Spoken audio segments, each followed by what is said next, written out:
welcome to the very first episode of The Watch Monkey, a place where we talk about, obviously, watches.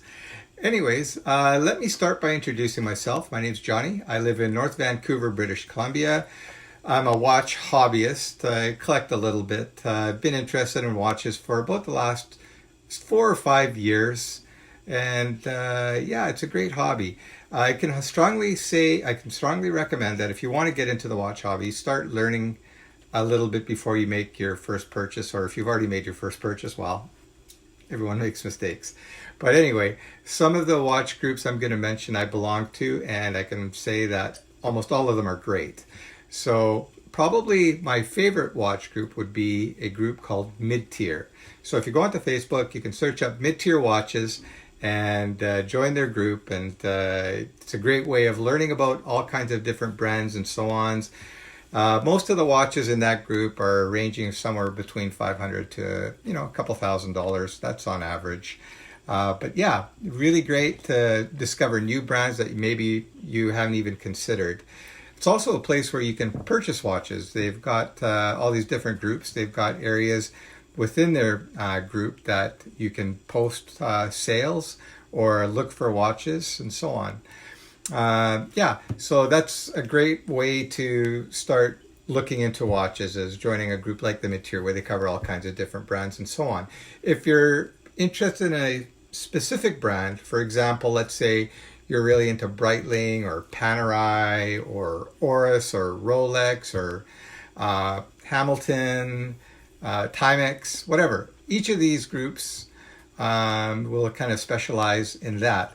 But again, like I was mentioning, Mid-Tier is really great because they cover pretty much everybody and anybody within a certain price bracket. But anyway, that's enough about me and about the Facebook groups and so on. Today we're going to be talking about one of my favorite type of watches, and that's a Pilot or a Flieger watch.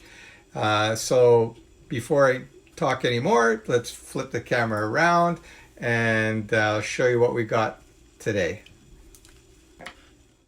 Okay, so here we are looking at my Flieger watches, and you can see I've got 1, 2, 3, 4 of them here. I've got a few others, but these are the ones that we're going to talk about.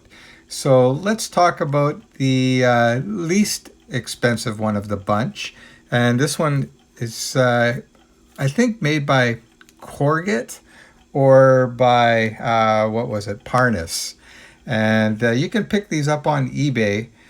Somewhere between $100 to $150 Canadian, and you know what? For what you're paying, it's not bad. You can see here the dial is quite nice. It's well loomed. The leather strap on it is kind of meh. It's not the best, but it gets the job done. It'll keep it on your wrist. Not super comfortable, quite stiff for sure. I'll flip the watch around, and you can see. This is actually really cool. You're getting, for that money, a hand wind watch. Granted, it's not Swiss. It is a replica of the ETA or Unitas 6498 movement. And you just wind it like this, and yeah. And the watch should run for about a day and a half to 2 days on a single wind. And it's not bad. For what you're paying, it's pretty impressive. It does feel a little bit lighter than the other watches that I'm going to be showing you. And yeah, when you put them side by side, you can see different quality of manufacturing and so on. But you know what? For $100 to $150, you can't really bitch too much about that. And again, that's either the Parnis or Corget that you can find on eBay. There's plenty of them out there. And really, if you're just wanting to try out a manual type watch to see if it's something you like, then hey, this is a great way to go. The size of this watch, by the way, is 44 millimeters. You're going to find a lot of the Flieger watches are going to be between 42 and 45 millimeters. And believe it or not, a few millimeters does make quite a big difference on the appearance of it on your wrist, how large it looks and so on. But anyway, this is the lowest end one with, again, the hand winding movement, which is decent. Had no issues with this watch whatsoever. It runs, keeps decent time, And yeah, for like 100 to 200 bucks or 150 bucks, whatever. I can't even remember what I paid for it, but I know it was around $100 or so. Fantastic. You can't really go wrong for that kind of money. So we're going to go up another level here. And I really like this watch. And it's the Steinhart Nav Bier. This one is the 44 millimeter with the ETA Unitus 6498-1 movement. Fantastic watch. As soon as you hold it in your hand, you can feel the quality. It's much heavier. Again, all of these watches, even the cheap one, have sapphire crystal. And again, this is the hand wind movement. And it looks almost identical to the Parnis. I'll flip it around. And here is the real deal. This is Swiss made. You'll see the marking on there. I don't know if the camera is going to show that or not here. But anyway, I'll put the cheaper Parnis one next to it, and you can see here that they look very, very similar. Yeah, so pretty impressive for, $100 to a Steinhart, which is going to be on the other side of 500. I'd say you can find them used, if you're lucky, at around 400, 500 bucks. Usually they go for a little bit more than that. And this one is the bronze one. And I'll just flip them back over again. And you can see that they look very similar. Again, this is the type A and this is the type B dial. The B dial is more interesting, I guess. The type A is a cleaner, simpler dial. And all of these watches that you see here are available in either type A or type B. Yeah, so let me put those two down. And then I'm going to show you the higher level. This is the Laco Dortmund. This is a 45 millimeter watch. And yeah, this is a stunning watch. Beautifully made. The case is a little bit different on this one, being sandblasted rather than a brushed stainless steel or a brass type case. You can look at it around here. Those numbers, it has a specific meaning. It's something to do with the Pilots Association or something anyway. Maybe one of you guys put a comment on it. And then if I flip it around, you can see here, this isn't a display back. All right, so this is a little bit different. And you can see the markings there where it tells you a little information about the watch. So there you go. That's the 45 millimeter. Everything about this watch you can see is up another level for sure, but you're paying considerably more. This one here is about double the price of the Steinhart. This is going to be over $1,000. Yeah, and it's worth it if you like more classic original. And you can see the case is definitely a different style than the other two that I had showed you. This is more of a true traditional duplication of what the pilots would have been using back in the time. So yeah, very, very, very nice watch. I'll put that one down. And we've got another Steinhart here, which is actually the same as the bronze one that I was showing you earlier. Just this one's stainless steel, obviously, and this one is bronze.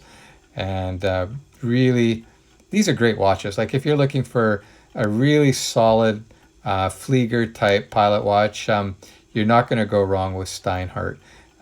You get your typical very large crown. Both of these are hand winding. And honestly, for me anyways, I will always take a hand wind over an automatic.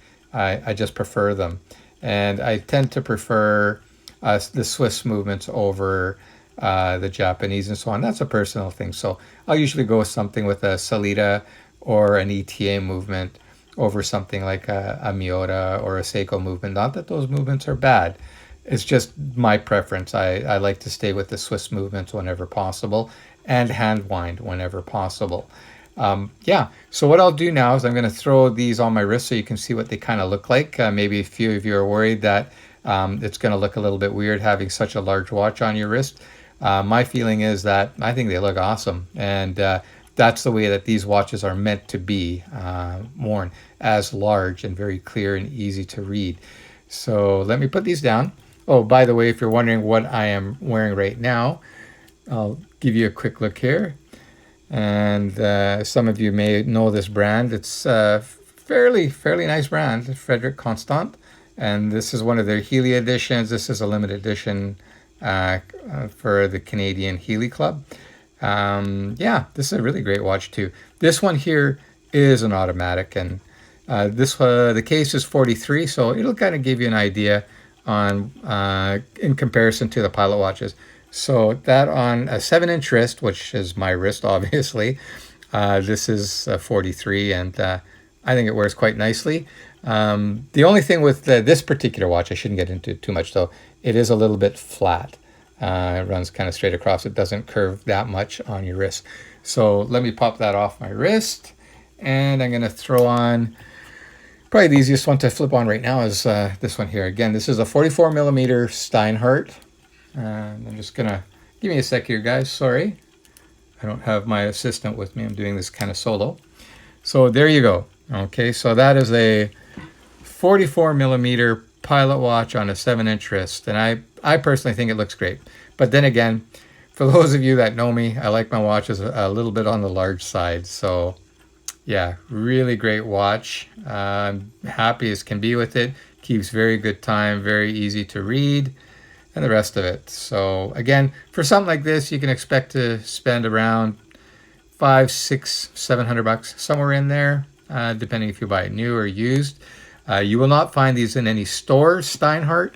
You can only buy them directly from Steinhart themselves, or you buy them on eBay as a used watch or whatever, or even on Marketplace. Sometimes you'll find them there, or the Steinhart watch groups, and so on. I'm going to put this one on here. This is the Laco Dortmund. This is a little bit bigger watch now, okay? This is a 45 millimeter, so just let me pop that on my wrist very quickly here for you guys. And there you go. So that's what it looks like. Now this one wears very large. It is a big watch, and you can see that the lugs are straight. So when you look at them like that, it sits like that on your wrist. So if you don't mind that, this is a fantastic watch. And last but not least, we got our $100 eBay special, the Corget or Parnis or whatever you want to call it. Again, really, good watch for the money. Hey, you can't go wrong. And it's got the hand winding clone of the ETA. So really not bad at all. So I'm not even going to bother putting that on my wrist. It's going to wear the same as the Steinhart. You can see when I put the Steinhart next to it, it's pretty similar. The Steinhart is a little bit thicker. This is a little bit thinner, and so on. So anyway, last but not least, let's not forget the loom shot. I know some of you kind of are into that kind of thing, so I'm going to take the time to do a loom shot. I've got my little magic loom maker here. So let me shine the light on there for a couple seconds on them, and then I'll let you guys take a look and see what they look like loomed up. Actually, pretty impressive. It's something kind of magical when you get these things lit up like that. It's kind of fun. And we'll get that one too. Let's not forget that puppy there. All right. Okay, giving them all a little bit of equal love. You can already see that Laco is going to really outshine them all. But hey, for that kind of money, you better hope it's going to outperform the others. So I'm just going to turn off the light here. Where's my light switch? Okay, here's the light switch. I got it. So there you go. So there's your $100 special from eBay. Not bad. Here you got your Steinhart. You can see it glows differently. It's a blue. And it glows quite nicely too. You can't really see in this light. And then you've got the Laco. And yeah, you can see it definitely glows much nicer. Yeah, so that's the loom. In a not really dark room, my assistant is going to turn off the light for me so you can see it a little bit better. All right, so there you go. That's a little bit better. Okay, so there's the $100 watch. There's the Steinhart, the $500-$600 watch. And then we got the bad boy Laco Dortmund, and you can see, it really shines very nicely. All right. Okay, I'll just get my trusty assistant to turn the light back on. There we go. You can see we're very professional around here. But anyway, hey, so that was my very first episode for you guys. I'm going to flip the camera around now, so I'll say my goodbyes and try to get you guys to like and subscribe. So let me flip the camera around. Okay, well, I'm back up here. You guys, thank you very much for taking the time to watch the very first episode of The Watch Monkey. I hope you enjoyed it. I hope you learned a few things. Leave some comments. I'm open to feedback as well. If you think there are a few things that I should tweak and do better and so on, I'm willing to listen. Be nice. Don't leave any nasty comments. I don't like nasty comments. As well, hit the like button, subscribe, and I'm also putting together a Facebook and Instagram, so you can try and find me on there. If I've got links, I will add them to the video in the description there at the bottom. If not, then just start searching up Watch Monkey and hopefully you'll find me. All right, everyone, take care. Have a good night and happy watch shopping.